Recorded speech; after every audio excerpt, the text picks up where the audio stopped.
ഈശോയുടെ തങ്കക്കൂടങ്ങളായ കുഞ്ഞുമക്കളെ, നിങ്ങൾക്കെല്ലാവർക്കും ഈശോ മിശിഹായ്ക്ക് സ്തുതിയായിരിക്കട്ടെ.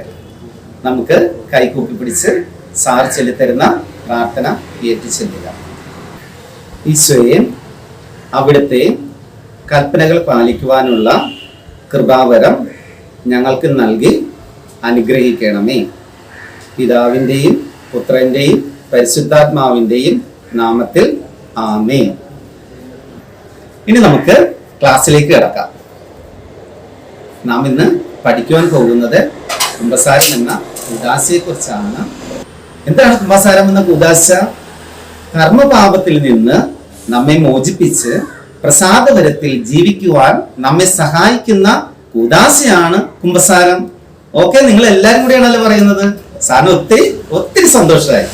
ഇനി പാപം എത്ര തരമുണ്ട്? 2 തരം പാപങ്ങളുണ്ട്. ഒന്ന് ഉത്ഭവ പാപവും രണ്ടാമത്തത് കർമ്മപാപവും. ഉത്ഭവ പാപത്തിൽ നിന്ന് നമ്മളെ മോചിപ്പിക്കുന്ന കൂദാശ ഏതാണ്?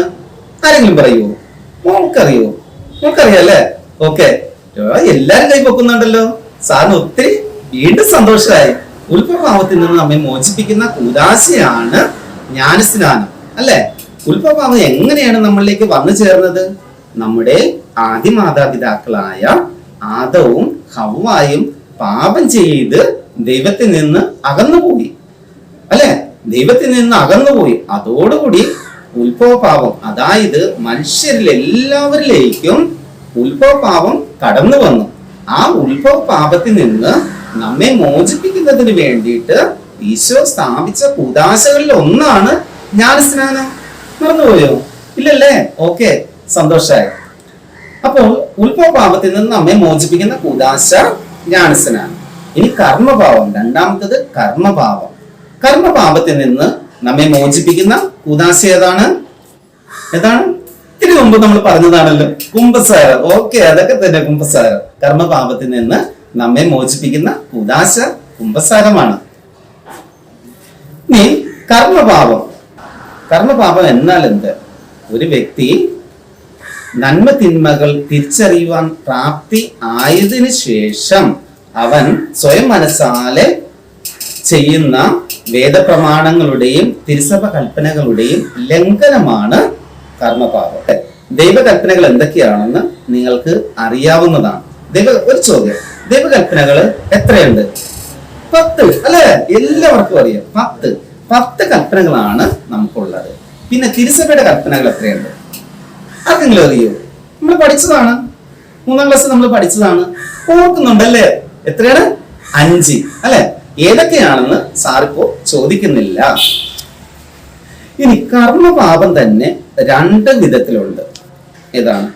ഒന്ന് മാരകപാപവും രണ്ടാമത്തത് ലഘുപാപവും.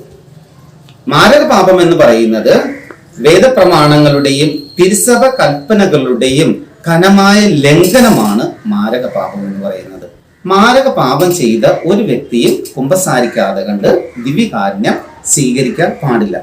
തിരുസഭയുടെ കൽപ്പനകളിൽ ഒന്നാമത്തത് ഞായറാഴ്ചകളിലും കടമുള്ള തിരുനാളുകളിലും വിശുദ്ധ കുർബാനയിൽ പങ്കുകൊള്ളുകയും ആ ദിവസങ്ങളുടെ വിശദീകരണത്തെ തടസ്സപ്പെടുത്താവുന്ന ജോലികളിലും പ്രവർത്തനങ്ങളിൽ നിന്ന് അകന്നു നിൽക്കുകയും ചെയ്യുക, അല്ലെ? ഞായറാഴ്ചകളിലും കടപ്പെട്ട ദിവസങ്ങളിലും മുഴുവൻ കുർബാനയിൽ നമ്മൾ പങ്കുകൊള്ളണം, അല്ലെങ്കിൽ മാരക പാപമാണ്. സാറൊന്ന് അതൊന്ന് ചെറുതായിട്ടൊന്ന് നിങ്ങളെ ഒന്ന് മനസ്സിലാക്കി തരാം. ശനിയാഴ്ച ദിവസം നമ്മൾ ഫ്രീ ആയിരിക്കും, അല്ലെ? അന്ന് ഏറ്റവും നല്ല സിനിമകൾ വന്നു ചേരുന്നത് ശനിയാഴ്ചത്തെ ദിവസമായിരിക്കും. രാത്രി ഫുഡൊക്കെ കഴിച്ചു പതിയെ സിനിമ നമ്മൾ കണ്ടുകൊണ്ടിരിക്കുകയായിരിക്കും. ഉടനെ മമ്മി പറയും, നാളെ പള്ളിയിൽ പോകേണ്ടതാണ്, കിടന്നുറങ്ങ്, വേഗം TV ഓഫ് ചെയ്ത് കിടന്നുറങ്ങും. ഉടനെ എന്ത് ചെയ്യും? നിലവിളിക്കാൻ തുടങ്ങും, അല്ലെ? നല്ല സിനിമയാണ്, ഞാനിതൊന്ന് കണ്ടോട്ടെ, കുറച്ച് കഴിയുമ്പോൾ ഞാൻ കിടന്നുറങ്ങിക്കോളാം, നാളെ രാവിലെ തന്നെ എഴുന്നേറ്റ് കുർബാനയ്ക്ക് മുന്നേ 8 മണിക്കുള്ള കുർബാനയ്ക്ക് 7:30 തന്നെ ഞാൻ പോയിക്കോളാം മമ്മി എന്നൊക്കെ പറഞ്ഞാണ്ട് അവിടെ ഇരിക്കും, അല്ലെ? അപ്പൊ അത് കഴിഞ്ഞ് നമ്മൾ സിനിമയൊക്കെ കഴിഞ്ഞ് നമ്മൾ കിടന്നുറങ്ങും. ഉറങ്ങിയിട്ട് മമ്മി രാവിലെ 7 മണിയാകുമ്പോ തുടങ്ങി വിളിക്കാൻ തുടങ്ങും. മോനെ എഴുന്നേക്ക്, രാവിലെയാണ്, ഇപ്പോൾ എഴുന്നേറ്റ് കുളിച്ചൊരുങ്ങി ഭക്ഷണം കഴിച്ചെന്നാലേ 8 മണിക്കുള്ള കുർബാനയ്ക്ക് എത്താനൊക്കെ ഉള്ളൂ എന്നൊക്കെ പറയും. എന്ത് പറയും? ഉടനെ തന്നെ ചുരുണ്ടുകൂടി ഒന്നുകൂടെ കിടന്നുറങ്ങും അല്ലെ, അല്ലെങ്കിൽ ഇങ്ങോട്ട് തിരിഞ്ഞു കിടക്കും. അങ്ങനെയല്ലേ? ശരിയല്ലേ? അല്ലേ? അങ്ങനെയാണല്ലേ? മോൻ അങ്ങനെ ചെയ്യാറുണ്ട് അല്ലേ? സാറിന് മനസ്സിലായിട്ടോ? അതുകൊണ്ടാണ് സാർ ഇതിങ്ങനെ പറയുന്നത്. അപ്പോൾ പതിയെ പതിയെ പിന്നെ ശല്യം മൂത്ത് കഴിയുമ്പോൾ മമ്മി ഇങ്ങനെ പറഞ്ഞു വന്നു കഴിയുമ്പോൾ ശല്യം ആവൂല എന്ന് ഓർത്തിട്ട് പതിയെ എഴുന്നേറ്റ് വരും. തുടക്കം ഫസ്റ്റില് തന്നെ പല്ല് തേക്കാൻ പോകുന്ന സീനാ. പതിയെ ചെന്നിച്ച് ബ്രഷ് ഇങ്ങനെ നോക്കാനായിട്ട് അവിടെ ചെല്ലും. മമ്മി എന്റെ ബ്രഷ് കണ്ടില്ലല്ലോ തുടങ്ങും. ഉടനെ മമ്മി എന്ത് ചെയ്യും? പാചകം ചെയ്തിട്ടിരിക്കുകയായിരുന്നു. ഉടനെ വന്ന് മോന്റെ ബ്രഷ് എടുത്ത് തരാൻ വരും. ബ്രഷ് എടുത്ത് വെച്ച് പതിയെ പേസ്റ്റ് ഒക്കെ തേച്ചിട്ട് എങ്ങനെയായിരിക്കും തേക്കണത്? പതിയെ ഇങ്ങനെ ഉരച്ച് അങ്ങോട്ട് നോക്കി ഇങ്ങോട്ട് നോക്കി. നമ്മുടെ സമയം പോയിക്കൊണ്ടിരിക്കുകയാണ്. 7:30 പല്ല് തേക്കാൻ കയറിയതേ ഉള്ളൂ. 8 മണിക്കാണ് കുർബാന. മമ്മി പറയും, മോനെ വേഗം പല്ല് തേച്ച് കുളിച്ചൊരുങ്ങി ഭക്ഷണം കഴിച്ച് നമുക്ക് പള്ളി പോകേണ്ടതാണ്. പതിയെ ഇങ്ങനെ നടക്കുന്നത് കൊണ്ട് ആരുടെയൊക്കെയാണ് പള്ളിപ്പോക്ക് താമസിക്കുന്നത്? മമ്മിയുടെ പള്ളിപ്പോക്ക് താമസിക്കും. അതോടൊപ്പം തന്നെ പപ്പയുടെയും താമസിക്കും. പള്ളി ഇച്ചിരി അകലെ ആയതുകൊണ്ട് പപ്പ വണ്ടിയിലാണ്, ഒരുമിച്ചാണ് നമ്മൾ പള്ളിയിൽ പോകുന്നത് അല്ലെ. അപ്പോൾ നമ്മുടെ ചെറിയ ഒരു അനാവസ്ഥ കൊണ്ട്, നമ്മുടെ ചെറിയ ഒരു മടി കൊണ്ട് സംഭവിക്കുന്നത് എന്താ? നമ്മുടെ വീട്ടില് എല്ലാവരും തിരുസഭയുടെ കൽപ്പന ലംഘിച്ചു. മനസ്സിലായോ? മാരക പാപം നമ്മൾ പോലും അറിയാതെ കണ്ട് നമ്മളിലേക്ക് വന്നു ചേരുകയാണ്. ഇതാണ് മാരക പാപങ്ങളിൽ പെടുന്നതാണ്. പിന്നെ ദൈവത്തെ നമ്മൾ ഞായറാഴ്ചത്തെ കുർബാനകളിൽ വളരെ വിശുദ്ധിയോടുകൂടി നമ്മൾ ഒരുങ്ങി വേണം പരിശുദ്ധ കുർബാനയിൽ പങ്കെടുക്കേണ്ടത്. കുർബാനയുടെ സമയത്ത് നമ്മൾ കൂട്ടുകാരുമായി അങ്ങോട്ടും ഇങ്ങോട്ടും തോണ്ടുകയോ വർത്താനം പറയുകയോ ചിരിക്കുകയോ ചെയ്തു കഴിഞ്ഞെന്നാൽ ആരെയാണ് നമ്മൾ കളിയാക്കുന്നത്? അല്ലെ? പരമ പരിശുദ്ധനായ ദൈവത്തിന്റെ മുമ്പിലാണ് നമ്മൾ നിൽക്കുന്നത്. അവന് വേണ്ട രീതിയിൽ ആരാധിക്കുവാൻ നമ്മൾ കടപ്പെട്ടിരിക്കുന്നു. നമ്മൾ അത് ചെയ്തില്ലെങ്കിൽ വളരെ ഒരുക്കത്തോടും ഭയഭക്തിയോടും കൂടി നമ്മൾ ചെയ്തില്ലെങ്കിൽ എന്ത് സംഭവിക്കും? അത് പാപത്തിൽ പെടുന്നതാണ്. അപ്പൊ നമുക്ക് മനസ്സിലായല്ലോ, ചെറിയ പാപം വന്നു ചേരുന്ന മാരകമായ പാപങ്ങൾ വന്നു ചേരുന്നത് എങ്ങനെയാണെന്ന് നിങ്ങൾക്ക് മനസ്സിലായി. ഇനി ലഘുപാപം എന്ന് പറയുന്നത് ദൈവപ്രമാണങ്ങളുടെയും തിരുസഭയുടെ കൽപ്പനകളുടെയും ലഘുവായി ലംഘിക്കുകയോ പൂർണ്ണ അറിവും മനസ്സുമില്ലാതെ ലംഘിക്കുകയോ ചെയ്യുന്നത് ലഘുപാപമാകുന്നു. ഒന്നുകൂടെ പറയാം സാറ്. ദൈവപ്രമാണങ്ങളോ തിരുസഭയുടെ കൽപ്പനകളോ ലഘുവായി ലംഘിക്കുകയോ പൂർണ്ണ അറിവും മനസ്സുമില്ലാതെ ലംഘിക്കുകയോ ചെയ്യുന്നത് ലഘുപാപമാകുന്നു. അല്ലെ? മനസ്സിലായല്ലേ? എന്ന് ചെന്നാൽ ലഘുപാപം എന്ന് പറയുന്നത്, ഇപ്പൊ നമ്മള് മൊബൈലിൽ കളിച്ചോണ്ടിരിക്കുകയാണ്. അവിടെ തന്നെ നമ്മൾ പറയുന്നു, മമ്മി വന്ന് മോനെ കുറെ നേരമായല്ല നീ ഇന്ന പോലെ ഗെയിം ചെയ്യാൻ തുടങ്ങിയിട്ട് അല്ലെ, കുറച്ചു നേരമൊക്കെ നീ പഠിച്ചു, അത് കഴിഞ്ഞിട്ട് കളിച്ചോട്ടെ എന്ന് പറഞ്ഞു. പക്ഷെ കുറച്ചു നേരം ഈ ചെടിയൊക്കെ ഒന്ന് നനച്ചിടാൻ പാടില്ല. ഉടനെ അടുത്ത വായിക്കും പറയും എനിക്കടിയത്തില്ല, പറ്റത്തില്ലെന്ന് പറയും. കൽപ്പനകളിൽ 4ാമത്തെ കൽപ്പനയാണ് മാതാപിതാക്കളെ ബഹുമാനിക്കണം. നമ്മൾ കൽപ്പന ലംഘിക്കുകയാണ്. നമ്മൾ പോലും അറിയാതെ കണ്ട് നമ്മൾ കൽപ്പന ലംഘിച്ചു അല്ലെ, ലംഘിച്ചു. അപ്പോൾ ഈ കൽപ്പന, ഈ ഒരു അനുസരണം എന്ന് പറയുന്നത് ബഹുമാനത്തിൽ വളരെ വളരെ പ്രധാനപ്പെട്ട ഒരു കാര്യമാണ്.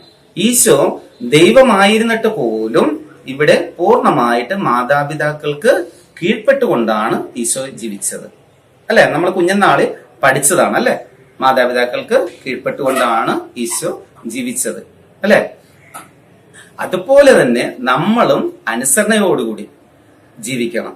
നമുക്ക് ഈശോ ഈ ലോകത്ത് ജീവിച്ചത് സകല മനുഷ്യർക്കും മാതൃകയായിട്ടാണ്. മനസ്സിലാവുന്നുണ്ടോ? സകലർക്കും മാതൃകയായിട്ടാണ് എങ്ങനെയാണ് മനുഷ്യൻ ഈ ഭൂമിയിൽ ജീവിക്കേണ്ടതെന്ന് ഈശോ നമ്മളെ പഠിപ്പിച്ചു തന്നു. മനസ്സിലാവുന്നുണ്ടോ? എന്നിട്ട് ഈ നമ്മൾ പറ്റത്തില്ല എന്ന് പറഞ്ഞ കാര്യം, ആ ചെടിയൊന്ന് നനച്ചിടുമെന്ന് പറഞ്ഞിട്ട് നമുക്ക് പറ്റത്തില്ല എന്ന് പറഞ്ഞ കാര്യം നമ്മള് കുറച്ച് കഴിയുമ്പോൾ വേദപ്രമാണങ്ങൾ ലംഘിച്ചതാണല്ലോ എന്ന് കരുതിയിട്ട് പെട്ടെന്ന് തന്നെ നമ്മൾ അനുദപിച്ചുകൊണ്ട് ഓടിച്ചെന്ന് നനച്ച് അത് ക്ലിയർ ചെയ്യുന്നു. മനസ്സിലാവുന്നുണ്ടോ? ക്ലിയർ ചെയ്യുന്നു. അത് നമുക്ക് ലഘുപാപമായിട്ട് പറയാം. ആദ്യമേ നമ്മൾ ലംഘിച്ചതാണ്, എന്നിട്ട് നമുക്ക് അനുതാപം വന്ന് നമ്മൾ ഉടനെ ചെന്ന് പശ്ചാത്തപിച്ചുകൊണ്ട് മമ്മിയോട് പറഞ്ഞ സോറി മമ്മി ഞാനത് ചെയ്തുകൊള്ളാം എന്ന് പറഞ്ഞുകൊണ്ട് നമ്മൾ തിരിച്ചു വരുന്നു. അത് അങ്ങനെയുള്ള കാര്യങ്ങൾ നമുക്ക് ലഘുപാപത്തിലേക്ക് പോവാം. ഒരിക്കലും പാപം ചെയ്ത് പോയി കഴിഞ്ഞാൽ നമ്മൾ നിരാശപ്പെടരുത്. കാര്യം നിരാശയല്ല നമുക്കവിടെ വേണ്ടത്, പൂർണ്ണമായിട്ടും അനുദപിച്ചുകൊണ്ട് അതിനുള്ള പ്രായശ്ചിത്തമാണ് നാം ചെയ്യേണ്ടത്. അനുതാപമില്ലാതെ കണ്ട്, പശ്ചാത്താപിക്കാതെ കണ്ട്, നമ്മൾ തിരിച്ചു വരാതെ കണ്ട് അതിൽ തന്നെ ഉറച്ചു നിന്ന് കഴിഞ്ഞാൽ നമുക്ക് നിത്യനാശമായിരിക്കും ഫലമെന്ന് പറയുന്നത്. നിങ്ങൾക്കൊരു പ്രവർത്തനം സാർ തരുന്നുണ്ട്. പാപജീവിതം ഉപേക്ഷിച്ച് രക്ഷയിലേക്ക് കടന്നു വന്ന ചില വ്യക്തികളെ ബൈബിളിൽ നിന്ന് പരിചയപ്പെടാം. ഉചിതമായ കാര്യങ്ങൾ കണ്ടുപിടിച്ച് താഴെ കാണുന്ന കോളങ്ങൾ പൂരിപ്പിച്ച് നിങ്ങളുടെ അധ്യാപകർക്ക് അയച്ചു കൊടുക്കുക. സക്കേവൂസ് എന്ന് പറയുന്നത് അനീതി ചെയ്ത് സ്വത്ത് സമ്പാദിച്ചിരുന്ന ആളാണ്. എന്നാൽ പൂർണ്ണമായിട്ട് അനുദപിച്ചുകൊണ്ട് പശ്ചാത്തപിച്ചുകൊണ്ട് പ്രായശ്ചിത്തം ചെയ്തു കഴിഞ്ഞപ്പോൾ അയാളും അയാളുടെ കുടുംബവും, സക്കേവൂസിന്റെ കുടുംബവും രക്ഷ പ്രാപിച്ചു. രണ്ടാമത്തത് പത്രോസ്. അല്ലെ, പത്രോസിനെ നമുക്കറിയാം. എന്തായിരുന്നു? ഈശോയെ ഒരിക്കലും തള്ളിപ്പറയത്തില്ലെന്ന് പറഞ്ഞതായിരുന്നു പത്രോസ്. എന്നാൽ പത്രോസ് എന്താ ചെയ്തത്? ഈശോ പത്രോസിനോട് പറഞ്ഞു, ഇന്ന് കോഴി കൂവുന്നതിന് മുമ്പ് മൂന്ന് പ്രാവശ്യം നീ എന്നെ തള്ളിപ്പറയും. ഉടനെ പത്രോസ് പറഞ്ഞു, ഒരിക്കലും ഞാനത് ചെയ്യത്തില്ലെന്ന്. എന്നാൽ അന്നത്തെ ദിവസം തന്നെ മൂന്നാമത്തെ പ്രാവശ്യം ഈശോയെ തള്ളിപ്പറഞ്ഞപ്പോഴാണ് പത്രോസ് സങ്കടപ്പെട്ടുകൊണ്ട് അനുദപിച്ച് താൻ ചെയ്തു പോയ പാപത്തെക്കുറിച്ച് അനുദപിച്ചുകൊണ്ട് പശ്ചാത്തപിച്ചുകൊണ്ട് തിരിച്ചു വന്നു. അപ്പോൾ പത്രോസിന് എന്ത് സംഭവിച്ചു? പത്രോസ് അനുദപിച്ചുകൊണ്ട് സഭയുടെ തലവനായിട്ട് മാറി. അതുപോലെ തന്നെ വിശുദ്ധ പൗലോസ് എന്ന് പറയുന്നത് ക്രിസ്ത്യാനികളെ ഒന്നടങ്കം കൊന്നെടുക്കുന്നതിന് വേണ്ടിയിട്ട് രാജാവിൽ നിന്ന് പ്രത്യേകം പെർമിഷൻ വാങ്ങിച്ചുകൊണ്ടാണ് പൗലോസ് പോയത്, യാത്ര പുറപ്പെട്ടത്. എന്നാൽ പൗലോസിന്റെ മാനസാന്തരപ്പെട്ടത് ഈശോ പൗലോസിനെ മാനസാന്തരം കൊടുത്തു. അപ്പൊ മാനസാന്തരപ്പെട്ട പൗലോസ് ആരായി തീർന്നു? വിജാതിയരുടെ അപ്പോസ്തലൻ എന്നുള്ള പദവിയിലേക്ക് വിശുദ്ധ പൗലോസ് കടന്നു വന്നു. അതുപോലെ തന്നെയാണ് സമരിയക്കാരി പാപങ്ങളെ കുറിച്ച് അനുദപിച്ചുകൊണ്ട് ഈശോയുടെ സാന്നിധ്യം അവളെ രക്ഷയിലേക്ക് നയിച്ചു. യൂദാസ് ഗുരുവിനെ ഒറ്റക്കൊടുക്കുന്നു. യൂദാസ് എന്താ ചെയ്തത്?